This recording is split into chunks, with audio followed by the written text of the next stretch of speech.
Suit up for another trip around How I Met Your Mother. In this episode, we're going to talk about Season 1, Episode 2, Purple Giraffe. It's also, honestly, one of my favorite episodes in the entire series. Anyway, let's get into this.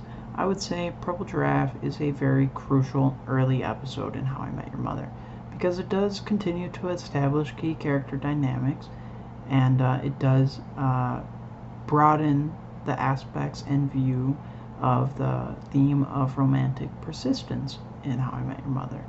At some points in this episode, it is to an absurd degree, but this episode it picks up right where the pilot left off, with Ted still hung up on Robin, despite her making it clear she did not want anything serious.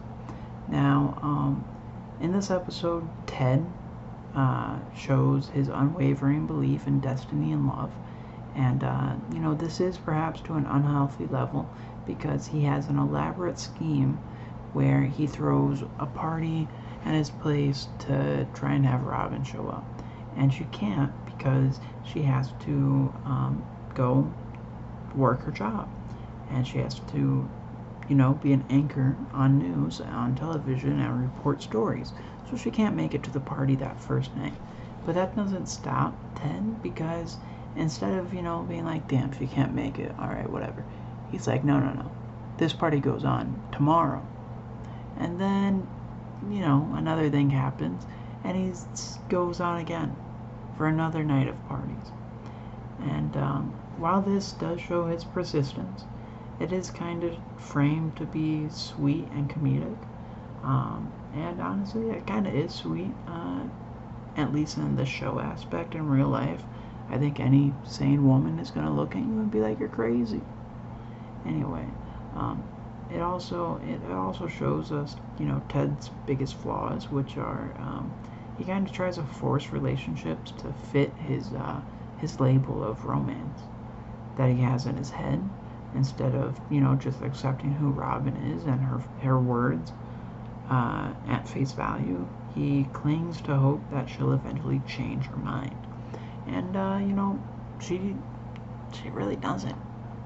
No, Robin is very committed to her independence because, on the other hand, she does stand firm in her independence. She's very unwavering in that throughout most of the series, actually.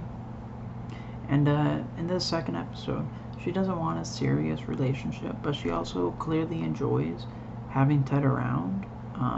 And this episode subtly highlights those central conflicts that are kind of within their situationship or relationship.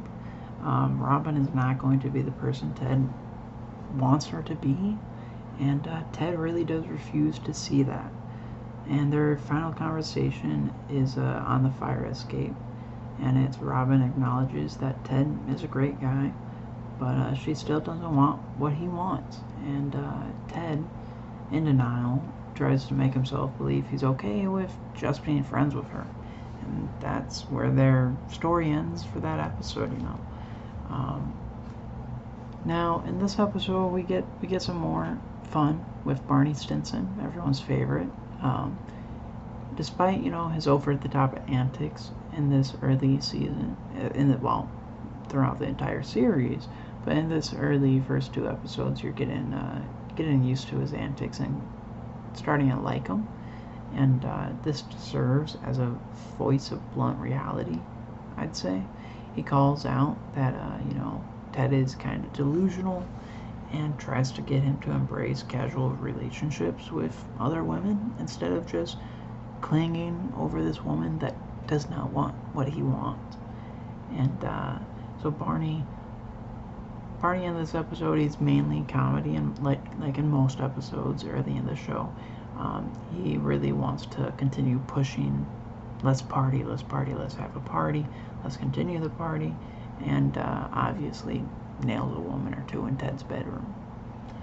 But his presence highlights how different his and Ted's approach is to love. I don't think really Barney's looking for love, but yeah. And then this episode also does highlight that Lily and Marshall are just such a stable couple. Their subplot in the episode is about enjoying their engagement, and it does play a very nice contrast to Ted's chaotic pursuit of Robin. And they're secure because they are very secure. They're loving, and they're in a great relationship. That is what Ted's chasing. Is the epitome of what Ted is chasing in this story. He's chasing what his best friends have found on the first day of college. But their dynamic, it also highlights that love, when real, really doesn't need to be forced. Now, in total, I'd really say, the episode is packed with a really strong beginning to the show. Seeing that it's the second episode, it really does bring in that, it starts to really give you that classic How I Met Your Mother humor. And Barney's antics are great. Ted's story really starts to, mold itself a little bit in this episode. I'd say a bit more. And overall, it's a really great episode. We get a bit more goofiness from Marshall, and beneath it all, but beneath the comedy and everything, Purple Giraffe is a strong character-driven episode, and it does set the stage for the long-term Ted-Robin dynamic and reinforces the show's central question, which is love something you chase, or does it just happen? And I would really say that this is a perfect episode, and it's a great second episode of a show. So yeah, that's all I really gotta say. I mean, I could continue rambling, but don't really feel like it. So yeah, have a great one, guys. Thank you, guys. I'll see you guys next Friday with the third installment on this analysis series. Look forward to doing every single one of these. So make sure you leave a like, leave a comment, and make sure you hit subscribe. Thanks. Bye.